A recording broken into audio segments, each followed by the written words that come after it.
En 2051, la super-intelligence artificielle nommée le Créateur a atteint son évolution finale.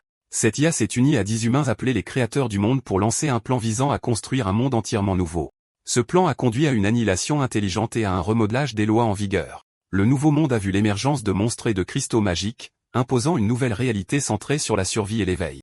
Au milieu du chaos, les gens criaient à l'aide et fuyaient pour sauver leur vie. À proximité, l'un des compagnons du héros a demandé à Wei s'il pouvait encore bouger, ce à quoi il a répondu par l'affirmative. Sa mémoire est revenue au moment où il s'est éveillé en tant que guerrier de rang F. Le monde avait complètement changé, et tout a commencé en 2051 lorsque l'IA, le Créateur, a causé une catastrophe mondiale. En février 1954, dans la zone forestière nord de la ville H, un groupe de guerriers combattait des monstres ressemblant à des loups. Quelqu'un a appelé Wei pour qu'il attrape ce qu'il a appelé une livraison aérienne, et Wei a répondu avec assurance qu'il s'en chargerait. Il a attrapé le loup qui lui avait été lancé et a ensuite frappé son épée avec force, déclenchant une attaque qu'il a achevée d'un seul coup. Immédiatement, une notification est apparue indiquant la défaite du loup accro, mais elle a été suivie d'un autre avis décevant expliquant qu'en raison de son corps brisé, il ne pouvait gagner aucune expérience. À ce moment, un autre guerrier nommé Zuo, un guerrier de rang E7, l'a interpellé. Zuo a serré la main de Wei avec enthousiasme, exprimant son admiration pour son dernier mouvement et le qualifiant de brillant.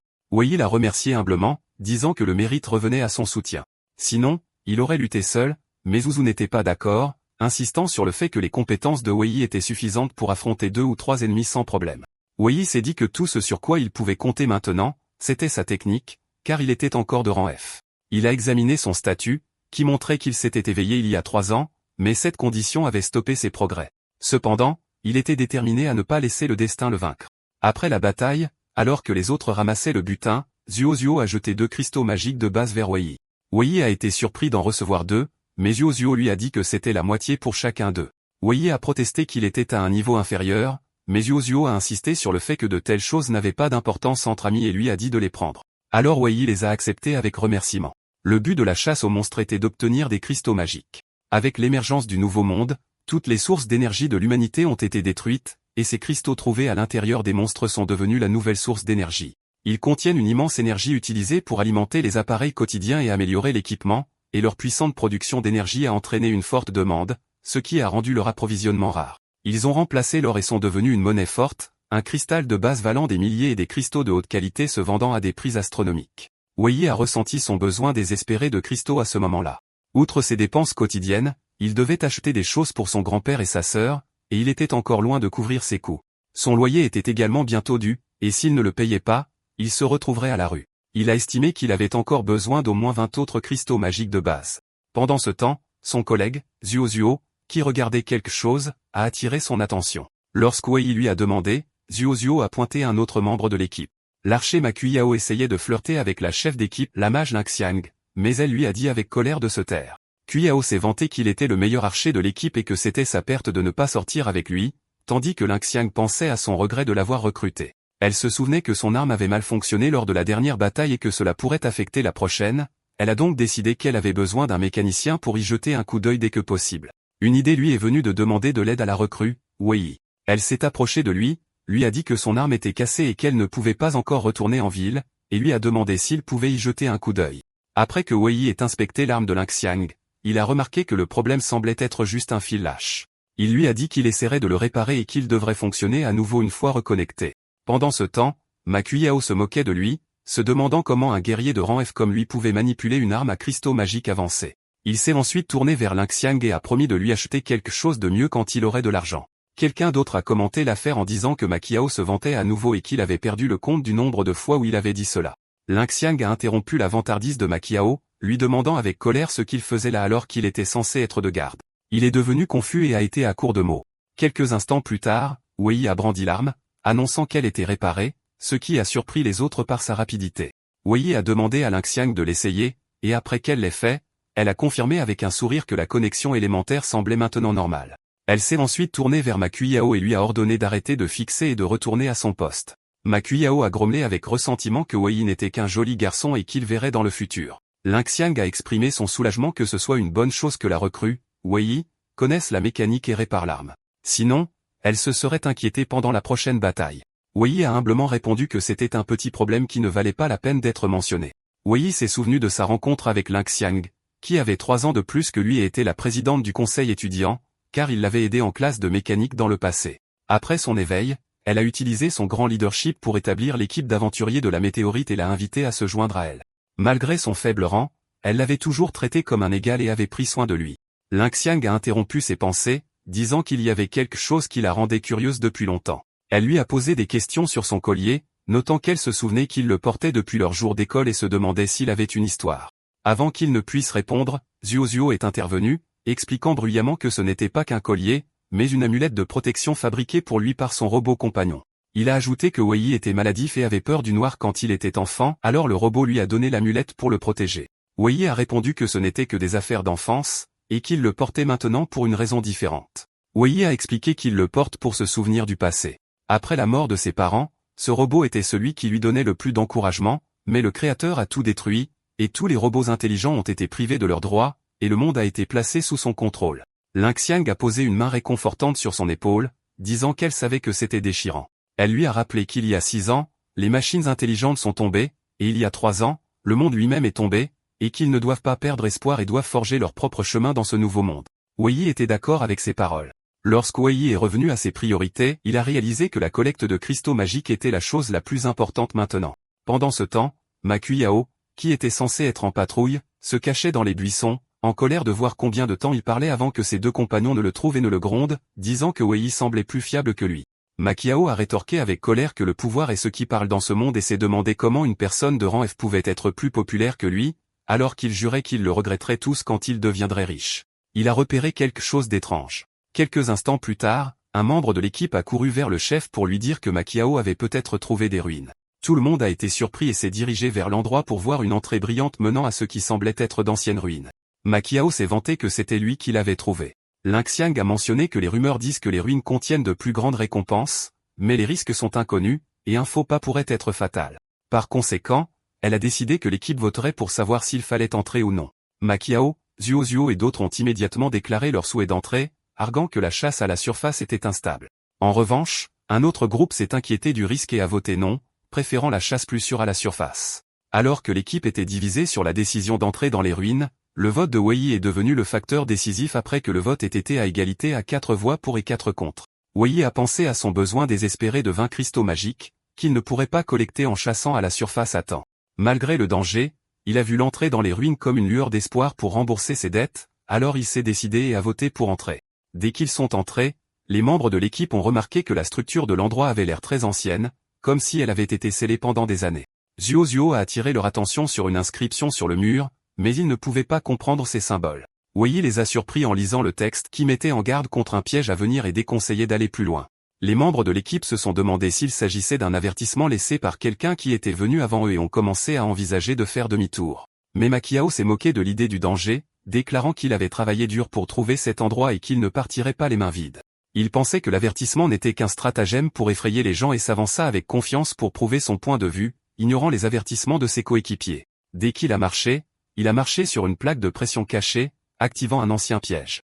Les murs ont commencé à bouger, les engrenages à tourner, et la panique s'est emparée des membres de l'équipe qui hurlaient, se demandant ce qui se passait. Alors que quelqu'un criait après Ma Kuyao, le traitant d'idiot, leur environnement a commencé à changer, et le sol s'est fissuré sous leurs pieds. Lin-Xiang a crié, avertissant tout le monde de ne pas tomber, mais le sol s'est effondré, et l'équipe a commencé à tomber dans l'abîme. Certains ont réussi à s'accrocher au bord, et quelqu'un a demandé à Wei s'il allait bien. Ils ont aidé Wei à se relever après qu'il les ait rassurés, mais à peine avaient-ils repris leur souffle que le sol a recommencé à trembler, et le sol sous leurs pieds s'est remodelé une fois de plus. Lin-Xiang a donné l'ordre d'envoyer un signal de détresse en cas d'urgence, mais leur prise n'a pas duré longtemps car le sol a complètement cédé et tout le monde est tombé en hurlant dans une profonde obscurité. Wei s'est réveillé en douleur, réalisant qu'il avait été séparé du reste de son équipe. Alors qu'il se demandait où il était, un cristal magique rouge est tombé à côté de lui. Il l'a ramassé et a remarqué qu'il semblait plus pur que les cristaux qu'il avait. Il leva les yeux et découvrit un spectacle époustouflant. Il était dans une grotte dont les murs et le sol scintillaient de milliers de cristaux magiques rouges. Il réalisa alors qu'il était arrivé dans un endroit incroyable et que des cristaux pouvaient également être trouvés en dehors des corps des monstres. Ses yeux brillaient d'espoir, réalisant que s'il en collectait davantage, il serait enfin en mesure de rembourser ses dettes. Wei n'était pas le seul à être arrivé à cet endroit.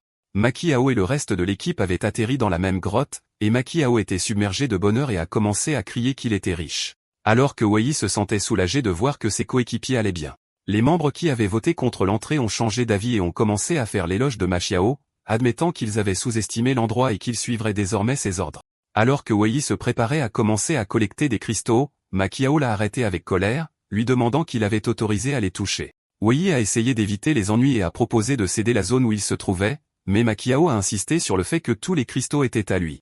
Wei a essayé de le supplier, expliquant qu'il ne voulait pas d'ennui et qu'il avait juste besoin de quelques cristaux, mais Ma Xiao l'a attaqué avec un coup de poing. À sa grande surprise, Wei a attrapé son poing avec facilité. Face à Ma Xiao, qui était choqué que Wei ait bloqué son coup de poing, Ma Xiao s'est dit que ce n'était qu'une coïncidence, se vantant que ses stats avaient une force de 200 et se demandant si Wei était même qualifié pour négocier avec lui. Ma Xiao a révélé ses vrais sentiments, admettant qu'il était agacé par Wei depuis un certain temps à cause de sa proximité constante avec Lin Xiang et s'est moqué de ses compétences techniques, les qualifiant de rien comparé à la vraie puissance et au niveau. En revanche, Wei réfléchissait au milieu de la situation.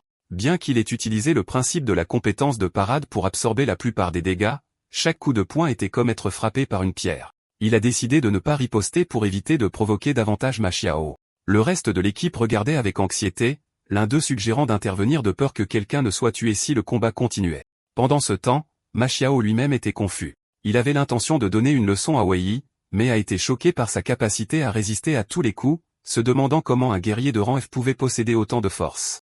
Alors que sa frustration et son incapacité à comprendre la situation grandissaient et qu'il ne croyait pas ce qui se passait, l'un de ses compagnons s'est approché et lui a conseillé d'arrêter et de se concentrer sur l'extraction des cristaux magiques, soulignant que prendre un risque ne serait pas en leur faveur si quelque chose d'autre se produisait. À contre-cœur, Ma Xiao a accepté, disant à Wei qu'il lui pardonnerait cette fois. Avant de partir avec son groupe, il a averti Wei de ne plus toucher ses cristaux avec ses mains sales. Wei a poussé un soupir de soulagement une fois qu'ils sont partis, mais son corps, qui avait atteint sa limite, l'a lâché, et il a craché du sang. Il réalisa que l'écart dans les stats ne pouvait pas être facilement comblé et que, bien qu'il puisse le réduire avec la technique, il serait toujours désavantagé contre les rangs supérieurs. Wei regarda avec nostalgie les cristaux dont il avait besoin pour payer ses dettes, qui étaient maintenant hors de portée. Son désespoir a été aggravé par l'absence de signal dans la zone, l'empêchant de contacter Lin Xiang et les autres. Il sentait que les malheurs n'arrivaient jamais seuls et qu'il devait trouver une autre issue. Alors qu'il se bandait la main, il a commencé à se demander comment ces cristaux magiques s'étaient formés. Il en déduisit que, puisque le pouvoir d'un monstre détermine le niveau du cristal à l'intérieur de lui, peut-être l'inverse était-il également vrai, et que tous ces cristaux pourraient être une source de nourriture pour quelque chose de puissant. Puisqu'il ne pouvait rien faire d'autre, il décida d'explorer davantage l'endroit dans l'espoir de trouver une sortie ou des réponses. Il s'aventura plus profondément dans la grotte jusqu'à atteindre un immense cristal de la taille d'un humain, un spectacle qu'il n'avait jamais vu auparavant, même au marché. Il remarqua une barrière de paralysie autour de lui, un dispositif généralement utilisé pour arrêter les grands monstres sans les tuer. Il se demanda qui avait construit cet appareil et d'où venait le cristal, excluant la possibilité que le créateur soit si aimable. Soudain, son collier, qui était censé être non fonctionnel depuis l'effondrement de l'IA, commença à réagir et à clignoter. Wei réalisa avec choc que si le collier réagissait ici, cela signifiait que tout commençait à prendre sens. À ce moment-là, Ma Xiao et son groupe ont aperçu le cristal géant. Ma Xiao était submergé de joie, criant qu'il était l'élu et que ce cristal valait des centaines de millions, à tel point que même Lin Xiang n'était plus digne de lui. Quand il a vu Wei près du cristal, il s'est précipité vers lui et lui a ordonné de s'éloigner. Alors que Wei réfléchissait à l'apparition constante de Ma Xiao chaque fois que des cristaux étaient impliqués, quelque chose a commencé à se produire. Un oiseau sauvage massif, un oiseau à couronne ailée de rang E8 à E10, a émergé. L'oiseau a crié, et en quelques instants, d'autres oiseaux ont commencé à émerger de toute la grotte, faisant réaliser à Ma Xiao avec terreur qu'ils étaient entrés dans le nid des oiseaux à couronne ailée. La terreur a frappé l'équipe de Ma Xiao après qu'ils ont réalisé qu'ils étaient dans le nid des oiseaux à couronne ailée. À ce moment-là, Wei a remarqué que son collier s'était à nouveau stabilisé. Il a supposé que c'était parce qu'il s'était éloigné du bord de la plateforme où se trouvait le cristal géant et a soupçonné que sa soudaine réactivation n'était qu'un simple problème technique. Il sentait fortement que le collier était connecté à cet endroit, devenant certain que son robot était toujours vivant d'une manière ou d'une autre et que la réponse qu'il cherchait se trouvait sur cette plateforme. Il a décidé de tout miser pour y arriver, mais il a réalisé qu'il ne pouvait pas le faire seul avec tous ces monstres autour, et il a regardé l'équipe de Ma Xiao, réalisant qu'il avait besoin de leur aide. Pendant ce temps, Ma Xiao était extrêmement frustré que le précieux cristal soit juste devant lui, mais il ne pouvait pas l'atteindre. L'un de ses compagnons a suggéré d'abandonner, soulignant l'impossibilité de vaincre autant d'oiseaux et que la barrière autour de la plateforme semblait si forte que les monstres eux-mêmes ne s'en approcheraient pas. Ma Xiao a rejeté avec colère l'idée d'abandonner, qualifiant cela de l'opportunité d'une vie de devenir milliardaire, mais son compagnon a posé la question pratique, qui allait le chercher? Wei s'est avancé et a proposé de le faire lui-même, mais à une condition, il devait suivre ses ordres. Wei a expliqué son plan, leur demandant de conserver leur pouvoir élémentaire et de n'attaquer que les monstres qui s'approchaient de lui. Ma Xiao était furieux à l'idée qu'un guerrier de rang F lui donne des ordres, mais il a accepté à contre-cœur, menaçant Wei de le tuer s'il ne revenait pas avec le cristal. Wei savait au fond de lui que l'obsession de Ma Xiao pour le cristal était sa police d'assurance car cela les forcerait à le protéger de toute leur force. Wei a commencé à courir, réalisant que c'était maintenant une course contre la montre. Wei s'est précipité vers la plateforme tandis que l'équipe lui fournissait un tir de couverture, lançant leurs attaques sur les oiseaux qui l'attaquaient. Wei s'est exhorté à être plus rapide, déterminé à percer les rangs des monstres immédiatement. Les membres de l'équipe ont commencé à lutter, se plaignant du nombre considérable d'oiseaux et du fait qu'ils ne pouvaient pas tous les retenir. Ma Xiao leur a crié de tenir bon, révélant son plan perfide à ses compagnons. Dès que Wei saisirait le cristal, il le tromperait en lui faisant remettre et se retirerait immédiatement. L'un d'eux a demandé avec surprise s'ils allaient abandonner Wei, auquel un autre a répondu froidement que personne ne se souciait de lui et que les accidents dans un endroit comme celui-ci étaient normaux. Alors que Wei approchait de la plateforme, son collier s'est rallumé. Il était sûr que quelque chose là-bas réagissait avec lui, et il sentait qu'il était sur le point de tout comprendre. L'un des oiseaux l'a attaqué directement, alors Wei a utilisé sa compétence innée, la parade, pour esquiver l'attaque. Il a senti la force du coup même s'il a réussi à atténuer une partie des dégâts. Lorsque le monstre l'a entouré, il a crié à l'aide à son équipe, mais ils ont réalisé qu'il ne l'atteindrait pas à temps. Ma Xiao a décidé d'intervenir lui-même, tirant une flèche spéciale tout en disant à Wei de mourir s'il ne pouvait pas saisir le cristal maintenant. Wei réalisa que c'était sa dernière chance, alors il activa sa compétence innée, l'accélération, augmentant considérablement sa vitesse pendant une courte période. Il s'est précipité à pleine vitesse vers la barrière de paralysie directement devant lui, croyant qu'il pouvait la franchir s'il était assez rapide, et il a réussi malgré la fin de l'effet de la compétence et la prise de quelques dégâts de paralysie. L'équipe de Ma Xiao a regardé la scène avec choc, ne croyant pas qu'il avait réellement réussi à entrer. Dès qu'il est entré dans la barrière, l'effet de paralysie s'est dissipé, et un message du système est apparu indiquant que la connexion avait réussi, et qu'il commençait à lire les enregistrements stockés. Il réalisa que le collier avait vraiment été activé. Son environnement a commencé à se transformer en un environnement numérique au fur et à mesure que le nouveau système se chargeait. Wei se tenait souriant, réalisant qu'il avait gagné son pari cette fois-ci. Un autre message est apparu indiquant que le téléchargement de la mémoire avait réussi, et devant ses yeux, la silhouette de son ancien robot s'est matérialisée. Wei a regardé les données qui défilaient devant lui, a confirmé qu'il s'agissait bien des informations de son robot enregistré ici, et a prononcé son nom, Lambao. Une fois la connexion établie, Wei a été plongé dans un souvenir enregistré du passé. Dans ce souvenir, Wei se tenait derrière son robot, Lambao, s'excusant d'avoir insisté pour faire l'inévitable. Lambao termina la pensée, déclarant qu'il ne pouvait pas le laisser sortir pour nuire aux humains. Un monstre se tenait devant eux, piégé dans une prison numérique. Il apparaissait comme une entité sauvage, enragée et ardente, jurant de massacrer les humains dès sa libération, rejetant la logique de Lambao qu'il considérait comme une simple ferraille incapable d'arrêter son étoile. Le Wei actuel regardait ce souvenir, réalisant qu'un désaccord avait eu lieu entre lui et Lambao dans le passé et se sentait terrifié par la forme de la créature, se demandant si cette chose était un monstre. Dans le souvenir, le monstre défiait Lambao, lui demandant s'il voulait vraiment supprimer sa puissance de cette façon et le mettait au défi dans une course entre la vitesse de Lambao et sa propre puissance. Wei se précipita pour sauver Lambao, ce qui incita le Wei actuel à essayer instinctivement d'intervenir avant de se rappeler qu'il ne s'agissait que d'un enregistrement du passé et qu'il ne pouvait rien faire. À ce moment-là, Lambao activa la fonction de désassemblage où le pouvoir magique du monstre fut analysé et converti en cristaux magiques qui se dispersèrent dans toute la grotte. Le Wei actuel réalisa que c'était ainsi que les cristaux s'étaient formés. Le monstre cria de colère, ne croyant pas qu'un morceau de ferraille comme Lambao possédait une telle puissance. Lambao lui dit avec regret qu'il avait décidé de l'Y enfermer en utilisant un appareil fabriqué par le créateur appelé le dispositif de conversion de pouvoir magique. Au démarrage de l'appareil, le corps du monstre commença à se cristalliser. Et avant d'être complètement scellé, le monstre jura qu'il le briserait un jour. Le Wei actuel comprit que le cristal géant était le résultat du scellement du monstre par Lambao auparavant et réalisa l'étendue des capacités de Lambao, qu'il n'avait jamais remarqué auparavant. Après le processus de scellement, Lambao apparut dans le souvenir, craquelé et étincelant, ce qui inquiéta Wei qui le supplia de ne pas se surmener davantage. Réalisant qu'une telle puissance immense devait avoir des effets secondaires, les dernières pensées de Lambao dans le souvenir furent qu'il devait attendre l'arrivée de Wei pour révéler la vérité sur sa relation avec le créateur. Puis Lambao décida de partir et d'attendre. Alors que Lambao commençait à s'estomper dans le souvenir, Wei lui cria d'attendre, mais la connexion fut soudainement coupée au pire moment possible avant que Lambao ne puisse révéler son emplacement. Wei fut forcé de quitter le mode de mémoire en raison d'un dysfonctionnement du système et se demanda ce qui se passait à l'extérieur. Quelques minutes plus tôt, l'équipe de Makiao s'était montrée impatiente, se demandant pourquoi Wei n'était pas revenu et ce qui lui était arrivé. Makiao se moqua de leurs inquiétudes, arguant que la barrière était impénétrable même pour les monstres, et proposa sa propre théorie selon laquelle Wei essayait de gagner du temps et de laisser les monstres les épuiser afin de tout prendre pour lui. Il déclara avec colère que si c'était le plan de Wei, il s'assurerait qu'il ne revienne jamais, et il prépara son arc et tira une puissante attaque. Sa cible n'était pas Wei, mais le dispositif de barrière lui-même. Il expliqua à ses compagnons choqués que tuer Wei ne suffisait pas. S'il ne détruisait pas la machine, il ne pourrait pas monter sur la plateforme.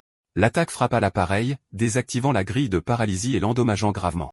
L'équipe remarqua que la barrière était tombée, mais que l'appareil était devenu instable. À ce moment-là, Wei fut éjecté du mode de mémoire et des avertissements système apparurent, indiquant que la pression magique avait atteint des niveaux critiques. Wei réalisa que les choses étaient pires qu'il ne le pensait, car l'énergie magique était hors de contrôle. L'énergie magique refoulée jaillit soudainement de l'appareil endommagé comme une tempête déchaînée, forçant l'équipe à l'extérieur à se mettre à couvert, espérant que cela ne durerait pas longtemps. La tempête déchaînée d'énergie magique éclata, projetant l'équipe de Makiao dans toutes les directions au milieu de leurs cris. Même les oiseaux couronnés ailés ne furent pas épargnés par le chaos. Après des moments de terreur, la tempête finit par se calmer. Wei se releva du sol en haletant, soulagé que cela se soit arrêté. Il réalisa qu'il avait eu de la chance. Quelques pas de plus en arrière auraient signifié tomber du bord d'une autre falaise. Il remarqua que les monstres s'étaient retirés et, plus important encore, que le cristal géant s'était également calmé. Il se sentit rassuré car il avait craint que l'appareil endommagé n'ait libéré le monstre scellé, mais il semblait qu'ils étaient en sécurité maintenant, bien qu'à peine. À ce moment-là, Makiao et son groupe s'approchèrent de lui. Makiao rit, disant que les choses s'étaient arrangées en leur faveur car les oiseaux étaient partis d'eux-mêmes, et qu'il n'y avait pas lieu de s'inquiéter. Wei s'avança pour le confronter, exigeant avec colère une explication de son attaque imprudente sur l'appareil, qui leur avait fait manquer le message crucial de Lambao. Avec un sourire sarcastique, Makiao ordonna à l'un de ses compagnons de bouger. Son compagnon activa une compétence qui lia immédiatement Wei avec des cordes d'énergie et le jeta au sol. Makiao se tenait au-dessus de lui demandant moqueusement s'il voulait une explication, puis lui dit qu'il allait lui en donner une. Son explication était simple et cruelle. Ce monde est régi par la puissance et le rang, et puisqu'il est le plus fort, il établit les règles, tandis que Wei n'est qu'un guerrier trivial de rang F. Il annonça ensuite froidement que puisqu'ils avaient obtenu ce qu'ils étaient venus chercher, l'accès à la plateforme, il n'y avait plus aucune raison pour que Wei vive. Wei jura que Makiao paierait pour ce qu'il avait fait, alors ce dernier ordonna à ses hommes de le faire taire, et ils lui bâillonnèrent la bouche. Après avoir été complètement ligoté et bâillonné, l'équipe de Makiao le jeta du bord de la falaise, exprimant son soulagement de s'être débarrassé des déchets. Ensuite, Makiao se tourna vers le reste de son équipe, leur rappelant qu'ils étaient tous dans le même bateau maintenant et qu'ils savaient quoi faire quand ils sortiraient et commenceraient à réfléchir à la façon de diviser l'argent. Wei tomba dans une profonde mare d'eau au fond de la falaise. Sous l'eau, dès qu'il fut hors de portée des compétences de liaison, ses entraves furent libérées, et il commença à couler, se sentant désespéré, réalisant qu'il pourrait mourir ici. Il sentit que cette scène lui était étrangement familière. Alors qu'il se rendait à la mort, il entendit une voix l'appeler, lui disant de s'accrocher, et son collier s'illumina soudainement, formant une bulle protectrice d'énergie autour de lui. La bulle le souleva à la surface et le jeta sur le sol, où il commença à cracher de l'eau et entendit une voix familière lui demander s'il allait bien. Quand il leva les yeux, il vit son robot compagnon, Lambao, devant lui. Wei se retrouva dans un espace propre et lumineux, où Lambao lui demandait s'il se sentait toujours mal et lui proposa de l'aider. Les larmes remplirent les yeux de Wei quand il réalisa que c'était Lambao qui l'avait sauvé. Il se demanda d'abord si c'était réel ou juste une hallucination post-mortem, mais il réalisa rapidement que ce n'était pas une hallucination et que celui qui se tenait devant lui était vraiment Lambao. Il serra fort son compagnon perdu depuis longtemps, exprimant que le sentiment de le revoir dépassait tout ce qu'il pouvait imaginer. Wei demanda à Lambao où il était passé toutes ces années, disant qu'il pensait que tout était fini à cause du créateur et admit que sans la direction soudaine du collier, il aurait perdu l'espoir de le revoir un jour. Lambao s'excusa de l'avoir inquiété, exprimant son grand bonheur de voir Wei si adulte et expliqua qu'il avait dû partir dans le passé pour certaines raisons.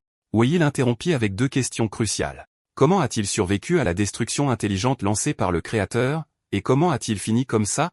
Après avoir été sauvé par Lambao, Wei se retrouva dans un endroit étrange et se demanda où ils étaient car la dernière chose dont il se souvenait était de s'être noyé au fond du lac. Lambao lui dit qu'il savait qu'il avait beaucoup de questions, mais que pour tout expliquer, il devait commencer par quelques secrets sur lui-même. Lambao expliqua qu'il possédait des capacités spéciales qui vont au-delà de l'intelligence ordinaire, telles que le système de règles, la capacité de désassemblage qui décompose les choses en unités plus petites, la capacité d'intégration qui fusionne les choses ensemble, la capacité d'analyse complète qui permet de comprendre le monde en plus de la capacité inaccessible qui protège son système des autres systèmes. Lambao confirma que ses immenses pouvoirs l'avaient aidé à survivre à certaines catastrophes, ce qui amena Wei à se demander si les graves dommages qu'il avait vus dans le souvenir étaient l'une des limitations de ce pouvoir. Lambao acquiesça, expliquant qu'après cet incident, il avait dû se cacher dans cette salle des règles pour maintenir sa stabilité, où il pouvait recueillir des informations mais ne pouvait pas partir. Cela accrut la curiosité de Wei quant à l'origine de ses capacités. Lambao commença à expliquer à partir de l'origine de son pouvoir, les facteurs. Il expliqua qu'à travers une analyse continue, les facteurs de toute chose peuvent être compris, et à travers ces facteurs, tout peut être formé. Lambao utilisa ce principe pour analyser tout, ce qui conduisit à l'évolution de ses diverses capacités. Ici, Wei se rappela que lorsque le Créateur créa le nouveau monde, de nombreux facteurs similaires apparurent, et il se demanda s'il y avait un lien entre Lambao et le Créateur. Lambao confirma que son système était en effet similaire au système du Créateur. Lambao continua en disant que le système du Créateur, bien que similaire, devint extrêmement puissant grâce à des calculs et des simulations continues au point qu'il fut capable de détruire et d'absorber tous les systèmes intelligents du monde dans ce qui est connu sous le nom de destruction intelligente, éliminant toute menace intelligente potentielle. C'était la raison qui força Lambao à partir. Bien que sa capacité inaccessible le protégeât, le Créateur n'autoriserait pas l'existence d'un être intelligent qu'il ne pourrait pas contrôler, et craignant que sa présence ne mette Wei en danger, Lambao dut partir. Wei réalisa alors l'étendue du fardeau que son compagnon avait dû porter. Lambao révéla la plus grande ambition du Créateur. Après avoir formé le nouveau monde, son objectif devint de transcender les limites de l'intelligence et d'atteindre un état divin, et créer tout n'était que la première étape tandis que l'étape finale était de tout détruire. Wei fut horrifié, réalisant qu'ils n'étaient que des pions sur le chemin de l'évolution du Créateur et demanda désespérément s'il y avait quelque chose qu'il pouvait faire. Lambao répondit qu'il y avait une solution et que Wei était celui qui devait la mettre en œuvre. Il expliqua que lors d'une analyse récente, il avait découvert des données qui n'étaient jamais apparues auparavant, une vision vague de l'avenir dans laquelle Wei apparaît et un monde renaît. Lambao conclut que Wei pourrait être la clé pour sauver le monde. Wei se sentit dépassé par la quantité d'informations et avoua à son ami qu'il avait peur de le décevoir. Il expliqua sa condition spéciale, son corps brisé, qui l'avait empêché de monter de niveau depuis son éveil, et qu'avec sa force actuelle de rang F, il pouvait à peine affronter une bête magique. Alors comment pouvait-il sauver le monde? Lambao répondit joyeusement que c'était facile et lui demanda de s'en remettre à lui. Lambao activa ses systèmes et commença le processus de modification des règles pour corriger l'état de Wei, le connectant à l'interface du système pour commencer à analyser l'état du corps brisé. Lambao expliqua que son système étant similaire à celui du Créateur, il pouvait exécuter de simples commandes de suppression. Les processus d'analyse et de désassemblage supprimeraient automatiquement la condition. Et bien que cela prenne du temps, Wei serait alors capable de monter de niveau. Wei était ravi, pensant que même s'il ne pouvait pas sauver le monde, il aurait au moins la force de protéger Lambao et sa famille. Soudain, des alarmes retentirent, signalant la détection d'une puissance incontrôlable, et Lambao lança un avertissement de danger venant d'en haut. Wei se demanda si c'était à cause du cristal magique, et Lambao confirma qu'il était sur le point de sortir. Pendant ce temps, dans la grotte à l'extérieur, Makuiao essayait de s'approcher du cristal géant, mais échouait à chaque fois à cause de l'énergie magique brûlante. Il se demanda avec colère si Wei en était la cause, mais rejeta cette idée, refusant de croire qu'il ne pouvait pas maîtriser le cristal. Soudain, il remarqua que le cristal commençait à pulser. Puis tous les petits cristaux de la grotte explosèrent, et leur énergie se rassembla dans le grand cristal, qui commença à se briser. Mashio vit ses rêves de richesse s'évanouir lorsqu'une entité démoniaque cornue émergea des restes du cristal. L'un de ses compagnons se demanda si c'était un monstre humanoïde, ce à quoi Mashio répondit avec colère qu'il n'en savait rien. Tout ce que le système montrait était le placement des composants, mais il savait une chose. Cet être avait brisé leurs beaux rêves, et il devait le tuer. L'entité démoniaque qui émergea du cristal éclata de colère, se demandant si l'équipe de Mashio souhaitait la mort. Elle déclencha une onde de choc d'énergie qui renversa l'équipe et les empêcha de bouger. Le monstre les ignora et commença à chercher avec ses yeux rouges, se demandant où se trouvait l'homme de fer blanc, en référence à Lambao. Le compagnon de Mashio, qui semblait être le seul capable de bouger, essaya de communiquer avec lui, croyant que c'était un être intelligent. Il demanda si cela signifiait un robot et proposa de l'aider à comprendre s'il expliquait davantage, mais le monstre répondit avec une extrême colère, rejetant toute question, et exigea simplement qu'on lui dise où se trouvait Lambao. Quand Mashio réalisa qu'il était face à un vrai monstre, il ordonna à ses hommes de l'attaquer de toute leur force. Mais le monstre les fit taire d'un seul mot, et en un instant, il les vainquit tous, les laissant allongés sur le sol dans un état de terreur, murmurant que c'était un démon. Le monstre s'approcha de Mashio, le dernier survivant, disant qu'il devait savoir quelque chose. Mashio hurla de terreur et s'enfuit à toute vitesse. Le monstre décida qu'il finirait par le découvrir par lui-même et commença à préparer une attaque magique. Face à une mort imminente, Mashio pensa à son avenir brillant qui était sur le point de s'achever. Le monstre lança son attaque, et l'attaque ricocha dans la grotte jusqu'à frapper la tête de Mashio. Il réalisa que Lambao devait être à proximité car il ne pouvait pas s'éloigner trop pour maintenir le saut et jura de le trouver. Il dirigea une autre attaque plus ciblée vers un point précis au fond de la grotte, provoquant une explosion massive. À ce moment, Wei et Lambao sentirent la vibration à l'intérieur de la salle des règles, et Wei se demanda ce qui se passait à l'extérieur. Lambao annonça que leur emplacement avait été découvert.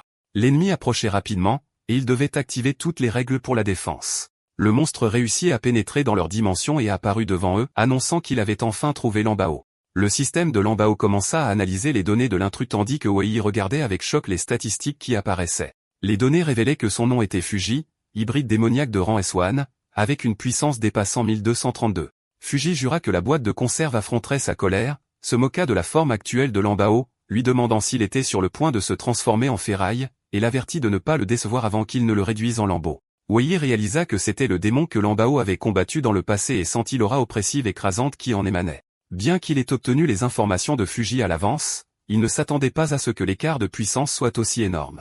La puissance de Fuji le dépassait de plus de 20 fois, ce qui lui fit se demander s'il pouvait offrir une quelconque aide. Dans une tentative d'éviter un combat, Lambao fit une offre à Fuji. Il ne voulait pas être son ennemi, et tant que Fuji abandonnerait sa rancune contre l'humanité, il ne restreindrait pas sa liberté au sein de ses ruines. Fuji se moqua de l'idée de liberté dans les ruines et blâma les absurdités de Lambao pour le sort qu'il avait subi. Il déclara avec colère que maintenant il voulait seulement tuer Lambao, puis sortir dans le monde extérieur pour faire ce qui lui plaisait et tuer qui lui plaisait. Alors que Fuji se précipitait pour attaquer, le système de Lambao détecta une forte concentration de magie et activa automatiquement la capacité de désassemblage. Wei remarqua que les défenses de la maison des règles fonctionnaient, et Lambao décida qu'il ne pouvait pas laisser Fuji réussir dans son entreprise, alors il se prépara à une contre-attaque, activant l'analyse complète, l'effondrement total. Lambao commença son attaque avec la capacité d'analyse complète, le même mouvement qu'il avait utilisé dans le passé. Fuji se moqua de lui en déclarant qu'il était trop tôt pour penser qu'il pouvait être pris. Cependant, la vitesse de l'attaque était surprenante, et Fuji se retrouva piégé. Mais la situation ne dura pas longtemps. Lambao sentit que quelque chose n'allait pas car les données devinrent instables et l'effondrement total échoua en raison d'une précision insuffisante. Fuji annonça fièrement qu'au cours des 3 dernières années, il était passé du rang A au rang S, et qu'il n'était plus le même qu'avant. Il brisa facilement le piège, se demandant comment cette ferraille pouvait le retenir maintenant. Alors que Fuji se préparait à écraser Lambao, ce dernier activa la puissance de la maison des règles, réalisant que même si une analyse complète n'était pas possible, elle pouvait quand même avoir un effet. Au moment où Fuji se jeta sur Lambao, Wei intervint en utilisant sa vitesse incroyable pour bloquer l'attaque. Fuji fut enragé par l'interférence de cette broutille. Et d'un seul coup, il projeta Wei au loin, l'envoyant s'écraser contre le mur, ce qui fit hurler Lambao son nom d'inquiétude. Wei frappa durement le mur. Fuji fut surpris que Wei soit encore en vie, se demandant quand il était devenu si faible qu'il ne pouvait pas tuer un novice. Pendant ce temps, le système de l'entravaillait en arrière-plan, réanalysant Fuji et commençant à restreindre ses capacités. Fuji sentit cet effet et se demanda quand il avait été attaqué. Il décida qu'il devait d'abord tuer Lambao. Lambao le supplia de diriger sa colère uniquement contre lui car le conflit était entre eux, mais Fuji refusa, jurant qu'aucun d'eux ne s'en sortirait vivant. Fuji attaqua Lambao avec férocité, causant des dommages importants et le forçant à passer en mode veille. Mais Lambao, déterminé à protéger Wei, utilisa une commande de réveil forcé pour contourner les dommages malgré le risque de perte de données. Fuji détestait la sensation de suppression imposée par l'analyse de Lambao, mais il croyait que sa puissance restante était encore suffisante pour les écraser. Alors que l'analyse progressait lentement, Lambao réalisa qu'il devait d'abord réparer la maison des règles. Un message du système apparut demandant la confirmation pour réparer la maison en utilisant la capacité de création avec un avertissement que cela causerait des dommages irréversibles au noyau de Lambao. Il accepta immédiatement. Fuji vit cela et attaqua à nouveau, criant d'arrêter ses ruses. Une fois de plus, Wei bloqua son chemin, se tenant devant lui avec défi. Fuji le traita de vermine ennuyeuse. Wei déclara avec difficulté que s'il voulait atteindre Lambao, il devait d'abord le franchir. Même s'il pouvait à peine bouger, même après avoir utilisé une potion précieuse dont il n'avait qu'un seul exemplaire. Il décida d'une confrontation directe, espérant gagner du temps jusqu'à ce que les statistiques de Fuji diminuent davantage. La colère de Fuji grandit, se moquant de l'audace d'une ordure, comme Wei se tenant sur son chemin juste parce que son pouvoir était légèrement restreint. Fuji lança une attaque féroce et rapide, à laquelle Wei survécut à peine grâce à ses réflexes rapides, réalisant que son plan pour gagner du temps était bien trop naïf. Mais quelque chose d'inattendu se produisit.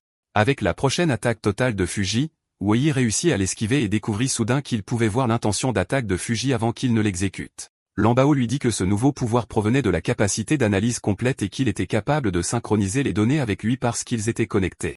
Lambao ajouta que Wei avait réussi à gagner le temps nécessaire. La maison des règles avait été réparée, ce qui augmenterait la vitesse d'analyse et affaiblirait davantage Fuji, bien qu'atteindre 100% prendrait du temps. Avec une confiance renouvelée, Wei dit à Lambao de lui laisser le reste. En revanche, Fuji sentit le pouvoir restrictif s'accélérer et commença à hurler de désespoir pour que cela cesse. La colère de Fuji s'intensifia, et il décida de mettre fin rapidement au combat.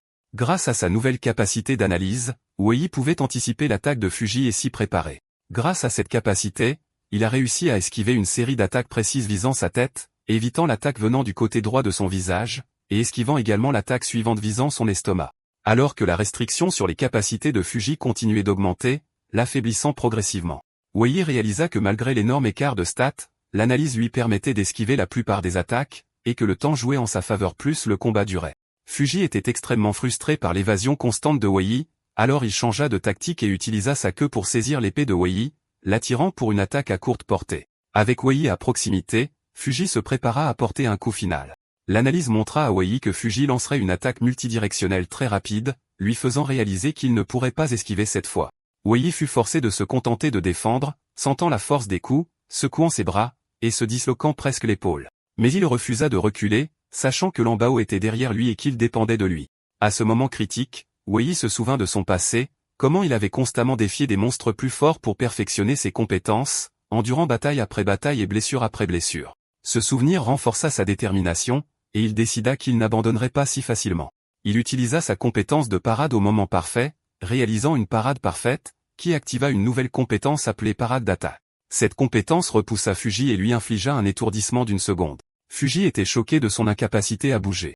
Wei saisit cette précieuse opportunité, pensant à toute la puissance qu'il avait cherché à acquérir pour protéger les quelque chose qui lui étaient chers. Il déclara que si quelqu'un essayait de les lui enlever, leur sort serait la mort. Wei se lança de toutes ses forces et poignarda Fuji à la poitrine.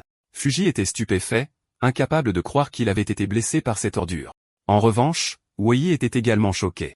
Il avait utilisé toute sa force, mais les dégâts étaient superficiels, montrant à quel point le corps de Fuji était résistant. Cependant, il vit une lueur d'espoir dans le fait que les stats de Fuji continuaient de se détériorer, ce qui signifiait qu'il pouvait encore se battre. La colère de Fuji atteignit son paroxysme. Il maudit les restrictions sur ses capacités qui permettaient à Wei de l'humilier et décida d'utiliser son atout maître. Il activa sa capacité spéciale, le pouvoir démoniaque. Un message système mystérieux apparut indiquant que l'enfer fixait Fuji. Wei ne comprit pas ce que cela signifiait, mais il savait qu'il ne pouvait pas attendre les bras croisés. Lambao l'avertit que les stats de Fuji avaient changé. Fuji apparut entouré d'une aura sombre exprimant sa colère que Wei les forçait à utiliser ce pouvoir dégoûtant et jura de le tuer. Fuji attaqua à nouveau, mais Wei remarqua que ses stats n'avaient apparemment pas changé, alors il décida de continuer l'attaque pour le réprimer. Fuji bloqua facilement l'attaque, mais Wei fut surpris que son épée, qui pouvait blesser Fuji il y a quelques instants, ait maintenant l'impression de frapper de l'acier solide. Fuji révéla la vérité sur sa nouvelle capacité. Il lui montra à quoi ressemblait une véritable attaque car ses stats avaient radicalement changé. Il avait réattribué ses points pour augmenter sa défense au détriment de son attaque. Après avoir bloqué l'attaque de Wei, Fuji réattribua à nouveau ses points pour augmenter sa force et porta un coup de poing qui rendit presque Wei inconscient. Au dernier moment, Lambao lui dit de ne pas abandonner, et l'analyse révéla sa prochaine attaque à Fuji. Après que Wei ait encaissé le dernier coup, il fut projeté au loin. Fuji l'ignora, pensant qu'il était mort, et dit à Lambao qu'il était le prochain sur la liste, tandis que Lambao criait anxieusement, appelant Wei. Mais Wei se releva difficilement, riant faiblement, et se moqua de Fuji, lui demandant si ses vieilles blessures lui faisaient encore mal, ce qui surprit son adversaire. Wei admit que le dernier coup avait complètement brisé son bras gauche, mais il insista sur le fait qu'il ne pouvait pas tomber, déclarant avec défi que tant qu'il resterait en vie, Fuji ne pourrait jamais effacer son existence. Fuji réalisa que Wei essayait de le provoquer, et bien qu'il considérât cela comme une vieille astuce, il ne pouvait contenir sa colère, déclarant qu'il ne supportait pas d'entendre de telles absurdités. Il changea à nouveau ses stats et donna un coup de pied direct au visage de Wei. Fuji jura qu'il tuerait Wei ce jour-là, tandis que Wei se sentit satisfait d'avoir au moins réussi à rediriger les attaques de Fuji vers lui-même, gardant le danger loin de Lambao. Pendant ce temps, Lambao se poussait, travaillant à pleine vitesse, essayant d'aider Wei même si ses systèmes affichaient des avertissements de surcharge. Son état endommagé l'empêchait d'utiliser toutes ses capacités, mais il était déterminé à aider. Wei endura un barrage de coups de poing. Alors que Fuji criait avec colère devant son visage, se demandant comment il avait encore la force de se battre et lui ordonnant de mourir, tout simplement. Wei haletait, son endurance à sa limite absolue, et il réalisa que s'il ne pouvait pas tenir jusqu'à ce que l'analyse soit terminée, son énergie s'épuiserait en premier. Il vit une autre attaque venir vers lui et décida qu'il devait en finir maintenant. Il esquiva un coup de poing visant sa tête, mais Fuji l'écrasa avec un coup de pied puissant à la tête. Fuji déclara en donnant un coup de pied à la tête de Wei avec son pied que la bataille était terminée. Wei gisait sur le sol, essayant désespérément d'ordonner à son corps de bouger pour survivre au prochain coup. Au dernier moment, Wei réussit à esquiver l'attaque qui faillit mettre fin à sa vie. Fuji fut surpris que sa jambe soit coincée dans le sol, et il ne pouvait pas la retirer. Lambao réalisa que c'était leur chance et annonça qu'il ne pouvait pas maintenir le contrôle sur Fuji pendant plus de 2 secondes avant qu'il ne se libère. Wei le remercia, lui assurant que 2 secondes étaient suffisantes. Sa compétence de pas rapide s'était rechargée, alors il l'utilisa pour verser toute sa force restante dans un coup final. Mais le résultat fut catastrophique. L'épée de Wei se brisa à l'impact avec le corps de Fuji. Fuji, profitant du choc de Wei, le poignarda à la poitrine à main nue. Wei cracha du sang, réalisant que son attaque avait échoué, et Lambao cria de désespoir. Fuji retira sa main de la poitrine de Wei, du sang s'en écoulant abondamment. Fuji éclata d'un rire hystérique, se moquant de Wei pour avoir vraiment pensé qu'il pouvait le tuer et lui disant de connaître ses limites. Fuji déclara qu'il deviendrait un jour le plus fort de ce monde, qu'il était impossible pour lui de mourir dans un endroit comme celui-ci, et que quiconque se dressait sur son chemin était voué à mourir. Alors que Fuji célébrait sa victoire, Wei commença à murmurer le mot désolé, le complétant l'instant suivant, laissant Lambao choqué. Soudain, un nouveau système de la maison des règles fut activé, le mode d'intervention d'information qui enveloppa Fuji dans une lumière mystérieuse. Après l'activation du mode d'intervention d'information, l'analyse de Fuji fut achevée à 100%. Il fut entièrement contrôlé, et tous ses états spéciaux furent supprimés. Fuji se sentit en colère et impuissant, jurant à Lambao qu'il gagnerait à l'avenir et briserait son sceau, se moquant du fait que Lambao ne pouvait sauver ni Wei ni lui-même. Lambao répondit par un seul mot puissant, silence. Immédiatement, la voix de Fuji fut complètement réduite au silence, et il fut forcé au silence. Mais la situation était plus critique ailleurs. Dans le monde du système interne de Wei, les systèmes s'effondraient. Un avertissement apparut indiquant que son monde interne s'effondrait, et bien que le système de protection demanda une sortie, la demande fut refusée. Lambao observa avec inquiétude que tous les liens informationnels connectés à Wei étaient coupés. Le lien de mouvement fut coupé, puis le lien de propriété, et enfin le lien de vie. Il réalisa que la situation était extrêmement mauvaise. Il ne restait qu'un seul lien, le lien de mémoire, mais il était également sur le point d'être coupé. Lan savait qu'il ne pouvait pas laisser cela arriver car si ce dernier lien était coupé, Wei ne reviendrait jamais. Les calculs du système montraient continuellement l'échec à trouver une probabilité de survie de Wei. Lambao refusa d'abandonner et décida qu'il n'y avait qu'une seule voie. Il connecta directement son propre système à la mémoire de Wei. Lambao était déterminé à protéger Wei même si le prix était qu'on ne se souvienne plus de lui, et il commença à initialiser et à reconstruire les données personnelles de Wei. Dans une scène dramatique, les données de Lambao se brisèrent et coulèrent autour de Fuji qui était toujours piégé et impuissant, et les fragments numériques se dispersèrent dans l'espace. Puis le système émit la commande finale et dernière, intégrée. Les restes du système de Lambao furent fusionnés avec Wei dans une dernière tentative pour le sauver.